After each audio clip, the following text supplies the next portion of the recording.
আমি মানি আর না মানি, তুমি আমার বউ, এ কথা অস্বীকার করার কোনো উপায় নেই।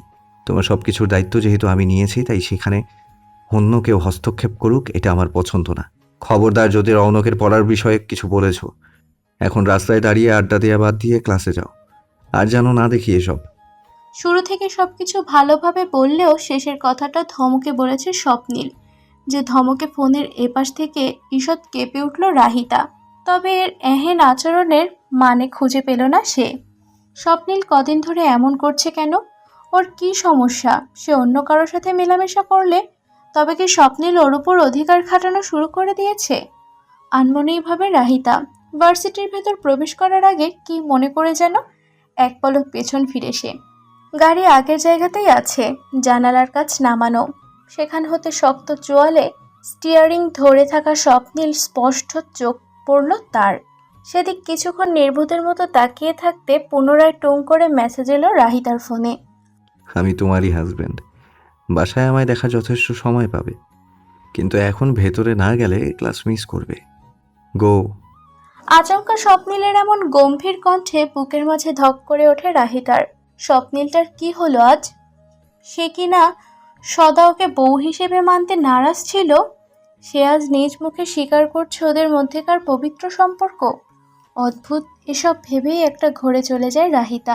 কানে বরংবার বাজতে থাকে ওর বলা প্রথম লাইন দুটো। মুহূর্তেই দুগালে ছড়িয়ে পড়ে রক্তিম আভা। টলমলে পায়ে দ্রুত কদমে ঢুকে যায় ভার্সিটির ভেতরে। এদিকে রাহিতাকে ওভাবে থমকাতে দেখে কিছু একটা ভেবে ঠোঁট যুগল বাঁকিয়ে হাসে স্বপ্নীল। আজকাল হুটহাট রাহিতাকে রাগাতে, ওকে চমকে দিতে ওর ভীষণ মজা লাগে, কিন্তু কেন লাগে তা ওর অজানা। তবে সেটাকে বিশেষ পাত্তা দেয় না স্বপ্নীল। সে শুধু জানে রাহিতা ওর কাছে একটা মানসিক প্রশান্তির মতো, দুঃসময়ে পাশে থেকে ভরসার হাত বাড়িয়ে রাখা বন্ধুর মতো। তাই অন্য কিছু ভেবে এ মুহূর্তে ওদের সম্পর্ককে নষ্ট করতে ভয় পায় স্বপ্নীল। আপাতত রাহিতার সাথে খুনসুটিতে মেতে ওঠে। ওর হাত আঁকড়ে ধরে নিজের পুরনো স্বাভাবিক হাস্যোজ্জ্বল জীবনে ফিরে যেতে চায় সে। তাই এক দীর্ঘশ্বাস ফেলে আর কিছু না ভেবে সে নিজেও গাড়ি চালিয়ে অফিসের উদ্দেশ্যে রওনা হয়। অফিসে পৌঁছে কাজে ব্যস্ত হয়ে পড়ে স্বপ্নীল। আজ বাড়ি ফেরার এক অদ্ভুত পিছুটান অনুভব করে সে। তবে অজানা দ্বারায় ব্যস্ত হাতে সব কাজ করতে থাকা স্বপ্নীল বুঝল না তার এই পিছুটানের কারণ। কখন নিজের অজান্তেই ওর অবাধ্য মন অফিস থেকে বাসায় ফিরে রাহিতাকে পুনরায় দেখার অপেক্ষায় থাকে সে। ভাবনা স্বপ্নীলের কাজে ডুবে থাকা মস্তিষ্ক অবধি পৌঁছে না, একান্তে নিভৃতে ওর মনের অগোচরেই লুকিয়ে থাকে। ঘন্টা দুয়েক টানা পড়াশোনার পর ক্লান্ত ভঙ্গিমায় পড়ার টেবিল থেকে মাথা তুলে চেয়ারে গা এলিয়ে দেয় রাহিতা। মূলত আজ সন্ধ্যায় শাশুড়ির সাথে বাপের বাড়ি থেকে ঘুরে আসার পর হেলে দুলে রুমে ঢুকতেই বিছানায় স্বপ্নীলকে বসে থাকতে দেখে সে। স্বপ্নীলের ভাবসাব দেখে মনে হচ্ছিল যেন এতক্ষণ এখানে বসে রাহিতার জন্যই অপেক্ষা করছিল সে। তাই তো ফ্রেশ হয়ে আসা মাত্রই ওকে টেনে নিয়ে পড়ার টেবিলে বসায় স্বপ্নীল। একই সাথে নিজেও আর একটা চেয়ার টেনে বসে ওর পাশে। কোনো কোনো জায়গায় রাহিতার বুঝতে অসুবিধা সব শুনে এরপর থেকে বোঝানোর কাজে লেগে পড়ে স্বপ্নীল। স্বপ্নীলের উদ্যোগে ও নিজের প্রচেষ্টায় বেশ ভালোভাবেই ম্যাথগুলো মাথায় ঢুকে রাহিতার। ওকে বুঝতে দেখে স্বস্তির নিঃশ্বাস ফেলে বই ঘেটে গুরুত্বপূর্ণ কিছু ম্যাথ দাগিয়ে করতে দিয়ে চেয়ার ছেড়ে উঠে স্বপ্নীল। এতক্ষণ বসে বসে সেগুলোই প্র্যাকটিস করছিল রাহিতা। স্বপ্নীল এতক্ষণ রুমেই ছিল, বিছানায় বসে নিজের কাজ করছিল ল্যাপটপে। কিছুক্ষণ আগে উঠে বেরিয়েছে রুম থেকে। এরই মাঝে রাহিতার পড়াও শেষ হয়ে যায়। হাফ ছেড়ে শব্দ করে চেয়ার ঠেলে উঠে দাঁড়ায় সে। বারান্দায় দাঁড়িয়ে শীতল বাতাস উপভোগ করছে রাহিতা। এতক্ষণ পড়ার পর মাথা ভার হয়ে আসছিল যেন। একটা চা কফি হলে মন্দ হতো না, আনমনে ভাবে রাহিতা। এরই মাঝে হিমবায়ুর সংস্পর্শে নিমিষেই মনে প্রশান্তি আসে, আবেশে চোখ বুঝে যায়। সেভাবেই রেলিং ধরে কিছুক্ষণ ঠায় দাঁড়িয়ে থাকে সে। খানিক বাদে পায়ের শব্দ কানে আসতেই চোখ মেলে তাকায় রাহিতা, এবং চোখ খুলতেই সামনে বাড়ানো পাশে দাঁড়ানো স্বপ্নীলের সাথে চোখাচোখি হয়। সে নিষ্পলক ওর দিকেই তাকিয়েছিল। আজ স্বপ্নীলের চাহনিতে আলাদা কিছু ছিল, যার দরুন বেশিক্ষণ তাকিয়ে থাকা দায় হয়।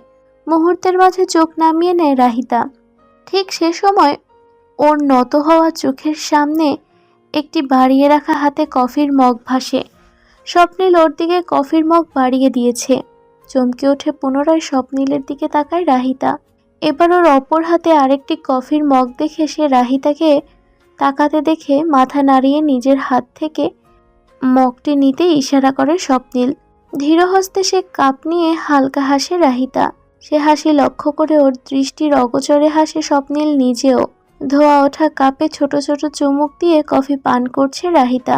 স্বাদ একদম পারফেক্ট, যেমনটা ও খায়। আর অদ্ভুতভাবে স্বপ্নিল অজান্তেই ওর জন্য কফি করে এনেছে। এটা ভেবেই মনে মনে একই সাথে বিস্ময় ও ভালো লাগা কাজ করছে ওর। সে কিভাবে বুঝলো ওর কফি খেতে ইচ্ছে করছে? জিজ্ঞেস করবে কি? ভাবতে ভাবতেই আবারও স্বপ্নিলের দিকে তাকায় সে। নিজের কাপে চুমুক দিয়ে দৃষ্টি রাখে সামনে।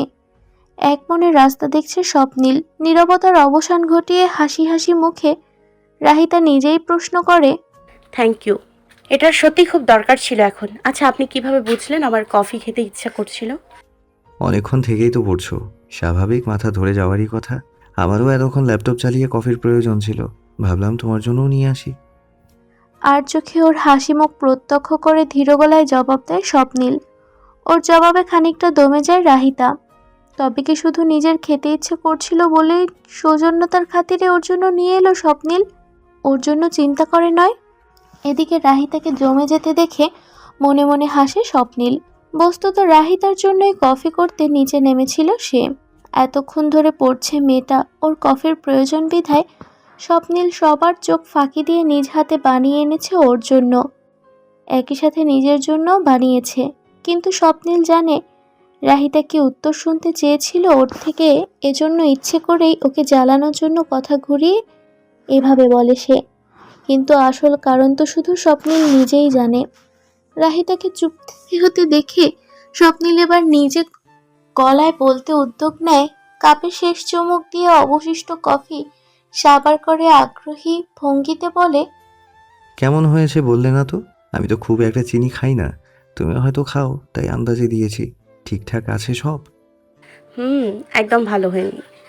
প্রতিশোধ নিতে স্বপ্নিলকে রাগানোর জন্য বলল রাহিতা। ওর কথায় ভ্রু কুঁচকে তাকায় স্বপ্নিল। সে নিজে ঠিকভাবে চেক করে এসেছে, সব ঠিক আছে। খানিক বাদে তার খেয়াল হলো রাহিতা কেন এটা বলল, আর সেটা ভেবেই ঠোঁট বাঁকিয়ে হাসলো স্বপ্নিল। হাত নিজের চুলের মধ্যে চালিয়ে বলল, হ্যাঁ, বুঝতে পারছি তো। এই জন্যই বুঝি এত তাড়াতাড়ি পুরো কাপ সাবার করলে। ধরা পড়ে যে মেকি রাগ দেখাতে চোখ পাকিয়ে তাকায় রাহিতা। এক প্রকার জোর করেই নিজের কাপ স্বপ্নিলের হাতে ধরিয়ে দিয়ে চলে আসে বারান্দা থেকে। ওর কাণ্ডে হো হো করে হেসে ওঠে স্বপ্নিল। রাহিতার পিছু পিছু সে নিজেও চলে আসে রুমে। সাইড টেবিলে কাপগুলো রেখে বিছানায় বসে থাকা রাহিতার সামনে গিয়ে বসে। মুখ ফুলিয়ে থাকা রাহিতার দিক চেয়ে মৃদুভাবে হাসে। এভাবে স্বপ্নিলকে হাসতে দেখে এবার আর চুপ করে থাকতে পারে না রাহিতা। স্বাভাবিক কণ্ঠে জিজ্ঞেস করে, আপনি কফি বানাতে পারেন? আমি জানতাম না। কবে শিখলেন এসব? ভার্সিটি লাইফ থেকেই পারি, নিজের প্রয়োজনেই শেখা। এছাড়াও নুডলস সহ টুকিটাকি রান্না পারি আমি। ও মা, তাই? এখনো বলেননি যে। এত অবাক হচ্ছ কেন তুমি? রান্না পারাটা কি কোনো অসম্ভব কাজ? তুমি তো জানোই আমি ভার্সিটি লাইফ থেকেই পড়াশোনার পাশাপাশি বিজনেস সামলাচ্ছিলাম। তো একসাথে এত প্রেশার হ্যান্ডেল করে চলা সহজ ছিল না। রাত জাগতে হতো প্রচুর। তখন আমাদের কাজের লোকও ছিল না। আর মা সারাদিন স্বামীর সাথে থাকতো। ওর স্কুল কোচিংয়ে যেত ওর সাথে। তাছাড়া বাসার কাজ করে বেশ টায়ার্ড থাকতেন, তাই রাতের বেলা কফি খাওয়ার প্রয়োজন হলে আর ডাকতাম না। নিজ থেকেই শিখে নেই কফি বানানো। এরপর কখনো মাঝরাতে ক্ষুধা লাগলে একাই নুডলস করতাম। তবে জানো, যেদিন প্রথম নুডলস বানাতে যাই ওদিন কি হয়েছে? চোখে মুখে আগ্রহ নিয়ে বলে রাহিতা। স্বপ্নিল যখনই ওর সাথে নিজের জীবনের কথা শেয়ার করে তখন খুব ভালো লাগে ওর। আজকেও ব্যতিক্রম নয়। ওর আগ্রহ দেখে স্বপ্নিল আবার বলে, একদিন সব কাজ শেষে মাঝরাতে ভার্সিটির অ্যাসাইনমেন্ট করতে বসেছিলাম। রাত 2 কি 3 হবে। এমন সময় প্রচুর ক্ষুধা পায়। মাকে তো জাগাতে পারছিলাম না, আবার কিছু না খেয়েও থাকতে পারছিলাম না। ফ্রিজ ঘেটে খাওয়ার মতো বিশেষ কিছু না পাওয়ায় ঠিক করি নুডলস রান্না করব। তো চুলোয় পানি বসানোর জন্য পাতিল খুঁজতে যেয়ে তুলকালাম বাঁধিয়ে ফেলি। একসাথে কয়েকটা পাতিল পড়ে গিয়ে শব্দ হয়। তো ওই মাঝরাতে হঠাৎ এমন শব্দ হয়, বাসায় বিড়াল ঢুকেছে মনে করে মা ঝাড়ু নিয়ে রান্নাঘরে চলে আসে। কথাগুলো বলার মাঝেই উচ্চস্বরে হাসতে লাগলো স্বপ্নিল। হাসির মাঝেই আবারও বলল, can you believe it Rahi? মা আমায় বিড়াল ভেবেছিল, লাইক সিরিয়াসলি। কিছুক্ষণ স্বপ্নিলের প্রাণ খোলা হাসির দিকে এক ধ্যানে চেয়ে থাকে রাহিতা। হাসির দমকে ক্ষণে ক্ষণে কেঁপে উঠছে ওর বলিষ্ঠ শরীর। অতঃপর সব ভুলে সে নিজেও হাসিতে যোগ দেয় স্বপ্নিলের সাথে। ওদের দুজনের হাসির মাঝেই হঠাৎ রুমে কিছু পড়ে যাওয়ার শব্দ চমকে ওঠে। দরজার দিকে তাকালো দুজনে। দরজার সামনে বাড়ির হেল্পিং হ্যান্ড তথা রহিমা খালা দাঁড়িয়ে আছেন। তার এক হাতে খাবারের ট্রে ধরা, নিচে পানির গ্লাস ফোদরে পড়ে ভেঙে গেছে। সেদিক চেয়ে হাসি থামিয়ে হঠাৎ গম্ভীর হয়ে যায় স্বপ্নিল। ওকে দেখে স্বাভাবিক হয় রাহিতা নিজেও। ঠান্ডা গলায় স্বপ্নিল জিজ্ঞেস করে, এটা কিভাবে বললো খালা? মাফ করবেন সাহেব, খালাম্মা আপনাগো জন্যে খাবার পাঠাইতে কইল উপরে। হঠাৎ রুমে ঢুইকা আপনাদের হাসির শব্দ শুনে চমকে গেছি, আর গ্লাসটা হাত ফসকে পড়ে গেছে নিচে। ভয়ে ভয়ে বলেন মহিলা। সেদিক চেয়ে কিছু একটা ভেবে মুখ আরেকটু গম্ভীর করে স্বপ্নিল বলল, কাজটা তো ঠিক হলো না খালা। জিনিস ভেঙেছো যখন, এখন তো তোমাকে এর শাস্তি পেতে হবে। স্বপ্নিলের এহেন কথায় অবাক হয়ে চোখ বড় বড় করে ওর দিকে তাকায় রাহিতা। এর সামান্য ব্যাপারে শাস্তি? স্বপ্নিলের কি হলো হঠাৎ? রহিমা খালার ভয়ার্ত মুখের দিক চেয়েও স্বপ্নিলকে কিছু বলতে যাবে, এর আগেই স্বপ্নিল নিজেই বলে, তোমার শাস্তি হচ্ছে সাবধানে কাজগুলো মাটি থেকে পরিষ্কার করে যেয়ে রাতের খাবার খেয়ে নাও। আর আসতে হবে না উপরে, আমরা পানি নিয়ে নেব। তুমি খাবার খেয়ে মার কাছে যাও। মা খেয়েছে? এতক্ষণে স্বপ্নিলের স্বাভাবিক কথা ও ঠোঁটের কোণে লেগে থাকা মুচকি হাসি দেখে স্বস্তির নিঃশ্বাস ফেলে রাহিতা। হাফ ছেড়ে বাঁচে রহিমা খালাও। খুশিতে গদগদ খাবারের ট্রে সাইড টেবিলে রেখে হয়ে ফ্লোর থেকে কাজগুলো তুলতে তুলতে বলল, আপনি তো এখনই ডরাইয়া দিছিলেন সাহেব, খালাম্মার গম ধরছে তাই আগেই খাইয়ে শুয়ে পড়ল, আর আপনাগো জন্যে খাবার পাঠাইলো। আচ্ছা, তুমি যে শুয়ে পড়ো। কথা শেষ করে ফ্লোর পরিষ্কার করে চলে গেল রহিমা খালা। তিনি যেতেই ট্রে থেকে রাহিতার প্লেট ওর হাতে দিয়ে স্বপ্নিল ভ্রু নাচিয়ে বলল, কি হলো ম্যাডাম, চমকে গিয়েছিলে বুঝি? আপনি পারেনও বটে। স্বপ্নিলে থেকে প্লেট নিয়ে হাসতে হাসতে বলল রাহিতা। অতঃপর হাত ধুয়ে এসে খাওয়ায় মনোযোগ দিল দুজনে। একদিকে স্বপ্নিল চুপচাপ মনোযোগ দিয়ে খাচ্ছে, অন্যদিকে রাহিতা ওর কথা ভাবছে। বেশ কিছুদিন ধরে রাহিতা খেয়াল করছে স্বপ্নিল ধীরে ধীরে সবার সাথে আগের ন্যায় স্বভাব আচরণ করছে। যে হাস্যোজ্জ্বল স্বপ্নিলকে রাহিতা একসময় চিনতো, ও যার প্রেমে পড়েছিল, সেই স্বপ্নিল ঠিকই নিজের স্বাভাবিক সত্তায় ফিরে আসছে। আসলে জীবনে দুঃখ নামক মেঘের আড়ালে অনেক সময় মানুষের ফুল সদৃশ্য আসল রূপ নেতিয়ে পড়ে ঠিকই, কিন্তু সুখ নামক ঝলমলে রোদের সান্নিধ্যে পুনরায় নিজের রূপ ফিরে পেতে সময় লাগে না বই কি। স্বপ্নিলের সাথেও ঠিক একই ঘটনাই ঘটেছে। দেখতে দেখতে রাহিতার পরীক্ষার দিন চলে এসেছে। 1 সপ্তাহ টানা পরীক্ষা দিয়ে অবশেষে আজকে তার শেষ দিন। নির্ধারিত সময় পরীক্ষা শেষ হলো। হল থেকে বেরিয়ে ভার্সিটির করিডোরে বন্ধুদের সাথে দাঁড়িয়ে গল্প করছিল রাহিতা। স্বপ্নিল যথারীতি অফিস থেকে ফেরার পথে ওকে নিয়ে বাসায় যাবে। রাহিতার ক্লাস বিকেলে শেষ হওয়ার একদিন স্বপ্নিল প্রতিদিনই এ কাজ করেছে, যার কারণে রাহিতাও এখন অভ্যাস হয়ে গেছে ভার্সিটি শেষে স্বপ্নিলের জন্য অপেক্ষা করা। দুজন একসাথে গল্প করতে করতে বাসায় যাওয়া। বলা বাহুল্য প্রতিদিনই ফেরার পথে একটা ভালো সময় কাটে ওদের। আজ প্রশ্ন খানিকটা কঠিন হয়েছে। সেকশনের সবাই পরীক্ষা শেষে উত্তর মিলালো ও বাকি প্রশ্ন নিয়ে টুকিটাকি আলোচনা শেষ করে যে যার মতো প্রস্থান করলো বাসার উদ্দেশ্যে। বাকি রইল রাহিতা ওর 2 বান্ধবী রিমি ও তামান্নার সাথে। সবাই পরীক্ষা শেষে সপ্তাহখানেকের ছুটি পেয়েছে ভার্সিটি থেকে। একদিন কে কি করবে তা নিয়েই আলোচনা হচ্ছিল মূলত। বাকিদের ছুটি কাটানোর বিভিন্ন প্ল্যান থাকলেও রাহিতার বন্ধুদের মধ্যে সবচেয়ে খুশি হলো তামান্না। এর কারণ পরশুদিন ওর জন্মদিন, যেটা উপলক্ষে ধানমন্ডির এক রেস্টুরেন্টে ওর কাছের বন্ধুদের সবাইকে দাওয়াত দিয়েছে। ফলশ্রুতিতে রাহিতাকেও চলে আসার সময় ইনভাইট করতে ভুলল না সে। রাহি রিমি, তোদের দুজনকেও কিন্তু আসতে হবে, মনে রাখিস। আমার জন্মদিন বলে কথা, তোদের ছাড়া সেলিব্রেশন ঠিক জমবে না। আমি তো যাব রে তামু, কিন্তু রাহি যাবে কিনা শোন ওর থেকে আগে। কিছুই বলছে না এখন, মেবি রাহি যাবে না। রাহিতাকে নিশ্চুপ দেখে দ্বিধান্বিত কণ্ঠে বলল রিমি। আরে না, আমিও যেতে চাই দোস্ত, কিন্তু শিওর হয়ে বলতে পারছি না। তোর দাওয়াত তো রাতে, তাই না? ওই সময় বাসায় সবাই থাকে। কিছুটা ইতস্তত মুখে কথাগুলো বলেই তামান্না আরো খানিকটা জোর দিয়ে রাজি করানোর চেষ্টা করলো রাহিতাকে। একই সাথে রিমুও যোগ দিল ওর সাথে। দুজন মিলে বন্ধুত্বের খাতিরে সহ আরো নানা কিছু বলে ব্ল্যাকমেল করে অবশেষে রাহিতার কোমল মনকে রাজি করাতে সক্ষম হলো। সে জানালো বাসায় শুনে তারপর ওকে জানাবে যাবে কিনা। তামান্না জানে রাহিতা বিবাহিত, তাই নতুন নতুন বিয়ে হওয়ায় আর সেও কিছু বলল না। মেয়েটা যেতে চেয়েছে এটাতেই খুশি সে।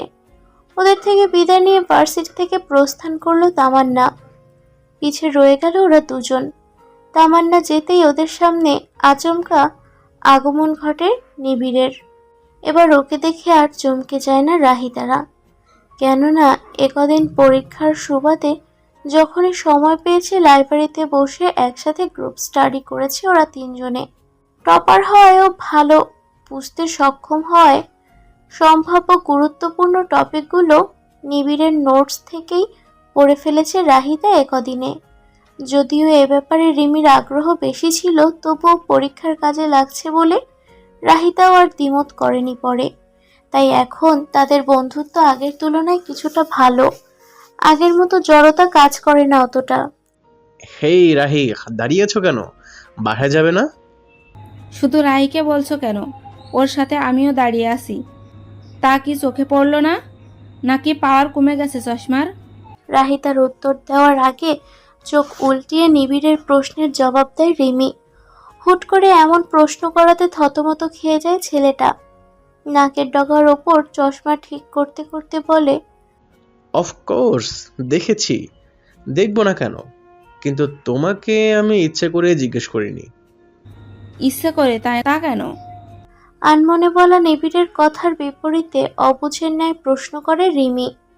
সেদিক কিছুক্ষণ তাকে বিদ্রূপ হেসে সে উত্তর দেয়, কারণ রাহিতা তো ক্লাস শেষে ভালো মেয়ের মতো বাসায় চলে যায়, কিন্তু তোমাকে আমি প্রায়ই দেখি সন্ধ্যা পর্যন্ত ভার্সিটি থাকতে। আমি তো অল্পের জন্য ভেবেছিলাম তুমি এখানেই পড়ে থাকো। এতক্ষণে নিবিড়ের শুষ্ক অপমান উপলব্ধি করে রাগে লাল হয়ে যায় রিমি। নাক ফুলিয়ে বলে, কি বললে তুমি? আমি সারাদিন ভার্সিটিতে পড়ে থাকি? You stupid!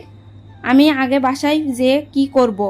আমার তো আর মত হাসবে। উফ, থাম তো রিমি। আর নিবিড় তুমিও থামো। তোরা দুজন কি বাচ্চা? এরকম ঝগড়া করছিস কেন ভার্সিটিতে? যখনই কথা হয় দুজন শুধু ঝগড়াই করে। রিমিটা না হয় বুঝলাম, কিন্তু নিবিড় তুমিও আশ্চর্য। বিরক্তির সাথে বলে রাহিতা।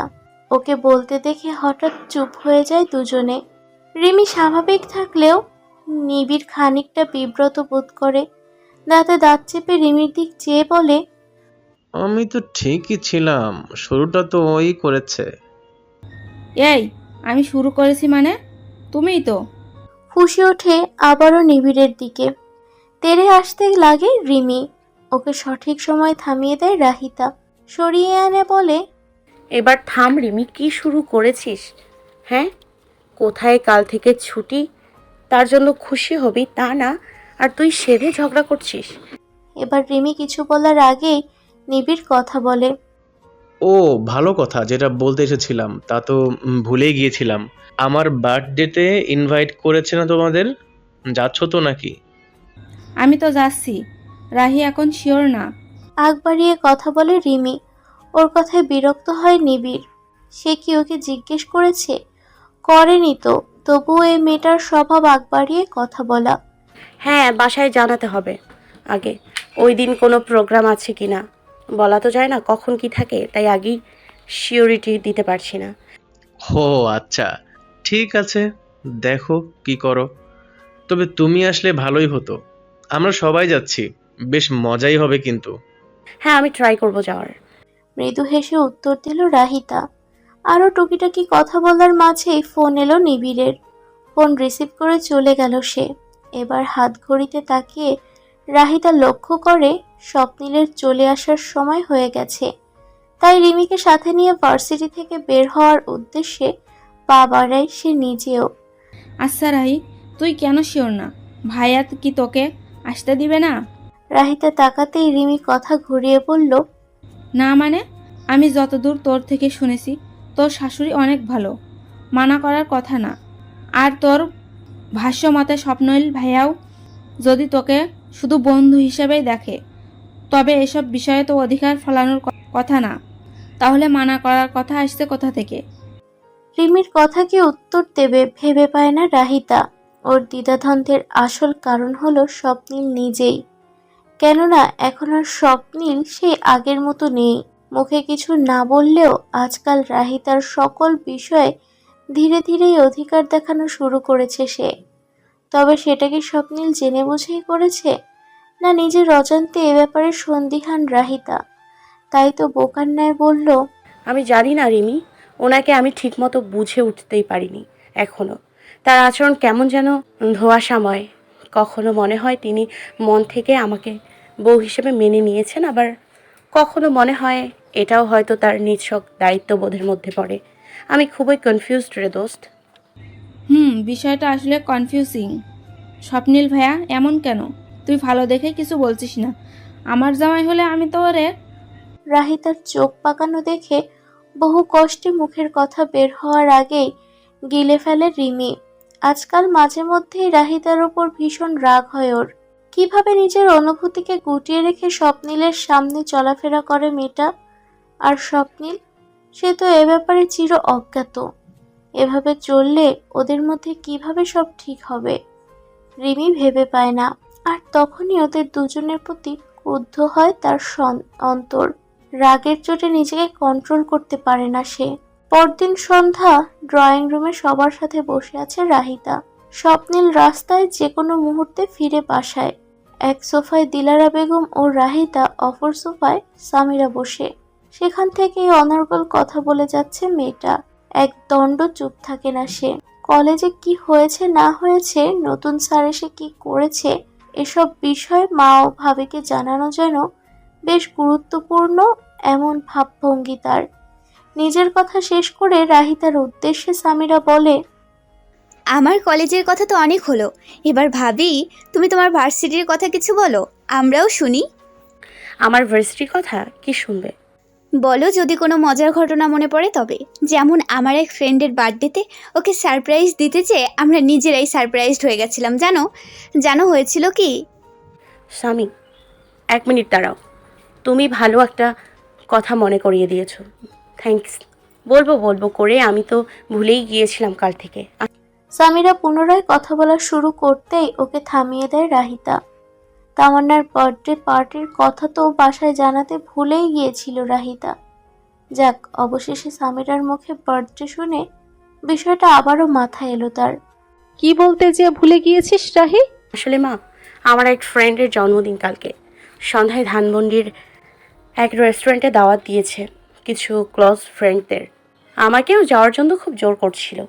আমি বলে এসেছি বাসায় জানিয়ে তারপর ওকে জানাবো। বলছিলাম আমি কি যাব মা? ভালো ফ্রেন্ড তোর, তুই কি যেতে চাস? শাশুড়ির কথায় আড়ষ্ট ভঙ্গিতে হ্যাঁ সূচক মাথা নাড়ায় রাহিতা। ছুটি চলছে ওর, কাল থেকে বাসায় বসে আছে। স্বপ্নিল আদৌ ওকে কোথাও নিয়ে যাবে কিনা কে জানে। তার চেয়ে এ বাহানায় অন্তত বাসা থেকে বের হওয়া যাবে, একটুখানি ঘুরে বেড়ানো যাবে। রাহিতার ভাবনার মাঝে ওকে পর্যবেক্ষণ করে মুচকি হাসে দিলারা বেগম বলেন, তোর বান্ধবীর জন্মদিন, তোর যেতে মন চাইছে তাহলে তুই যাবি, আমি কেন মানা করব তোকে?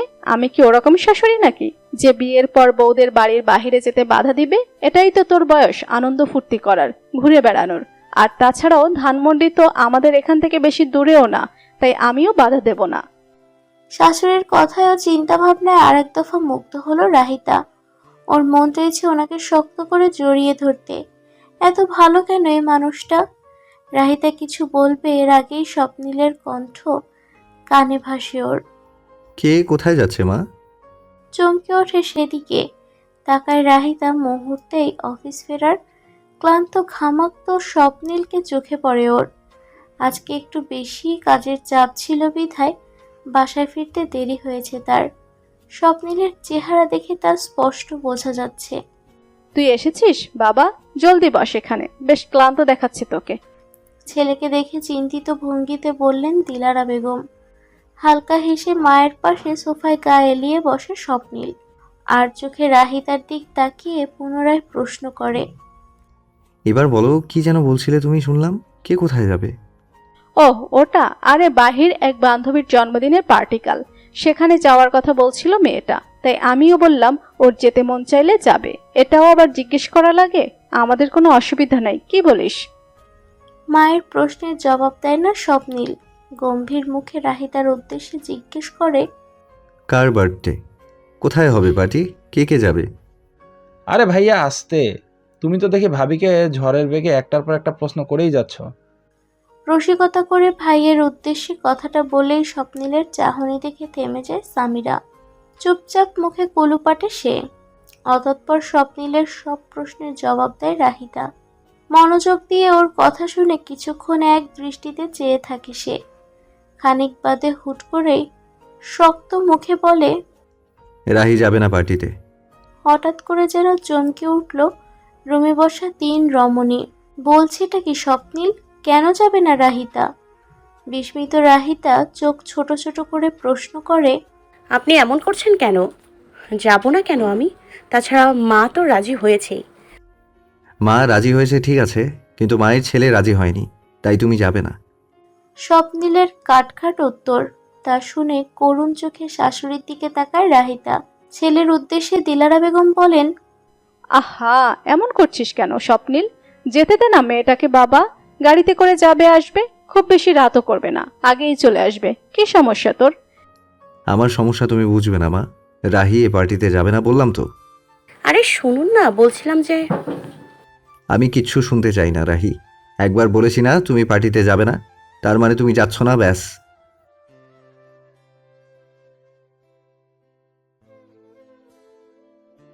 আমি চাই না আমার বউ একা একা রাতের বেলা পার্টি করুক, অন্য কারোর সাথে তো অবশ্যই না।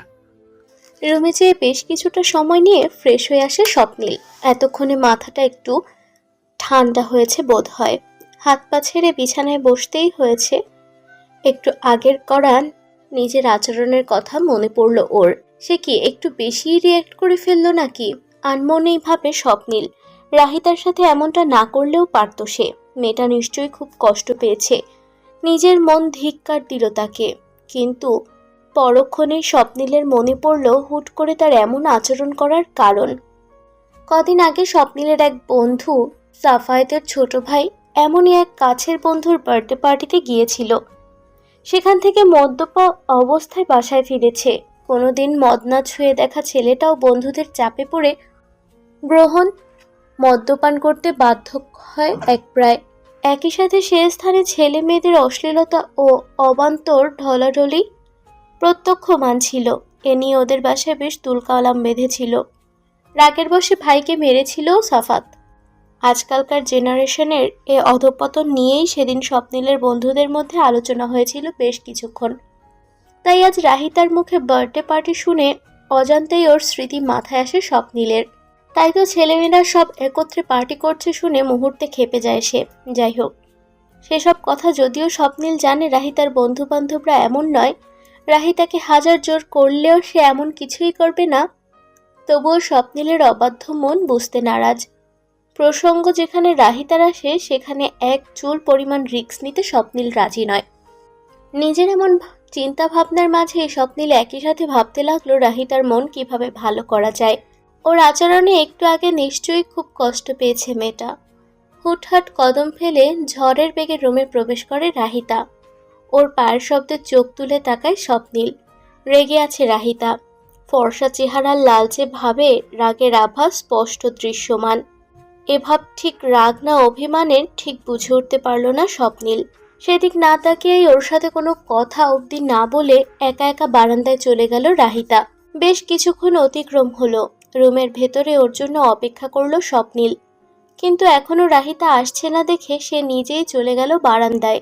বারান্দায় গ্রিল ধরে এক মনে নিশুতি আকাশের দিকে তাকিয়ে আছে মেয়েটা। রাতে আকাশের ন্যায় ওর চোখে মুখেও আধারের ঘনঘটা। নিঃশব্দে ওর পাশে এসে দাঁড়ায় স্বপ্নিল। ওকে দেখেও যেন দেখে না রাহিতা, আগেরকার ন্যায় আকাশের দিকেই তাকিয়ে থাকে। ওর দৃষ্টি আকর্ষণে ব্যর্থ হওয়ায় এবার গলা ছাড়ে স্বপ্নিল। সেদিকে আর চোখে তাকায় রাহিতা। স্বপ্নিল মুখ খোলার চেষ্টা করতেই রাহিতা চলে আসে রুমের ভেতর। স্পষ্ট বুঝিয়ে দেয় এই মুহূর্তে ওর কোনো কথাই সে শুনতে ইচ্ছুক নয়। সে বলা বাহুল্য, এভাবে ইগনোর হওয়াটা মোটেও পছন্দ হলো না স্বপ্নিলের। তাই তো ওর পিছু পিছু সে নিজেও চলে আসে রুমের ভেতর। রাহিতা বিছানায় শুবে এমন সময় হাত ধরে টেনে তোলে ওকে। আচমকা ওর এহেন আচরণে মেয়েটা এতক্ষণের রাগে আরেকটু ঘি পড়ল যেন। স্বপ্নিল কিছু বলতে যাবে তার আগেই ক্ষিপ্ত রাহিতা নিজেই চেঁচিয়ে ওঠে,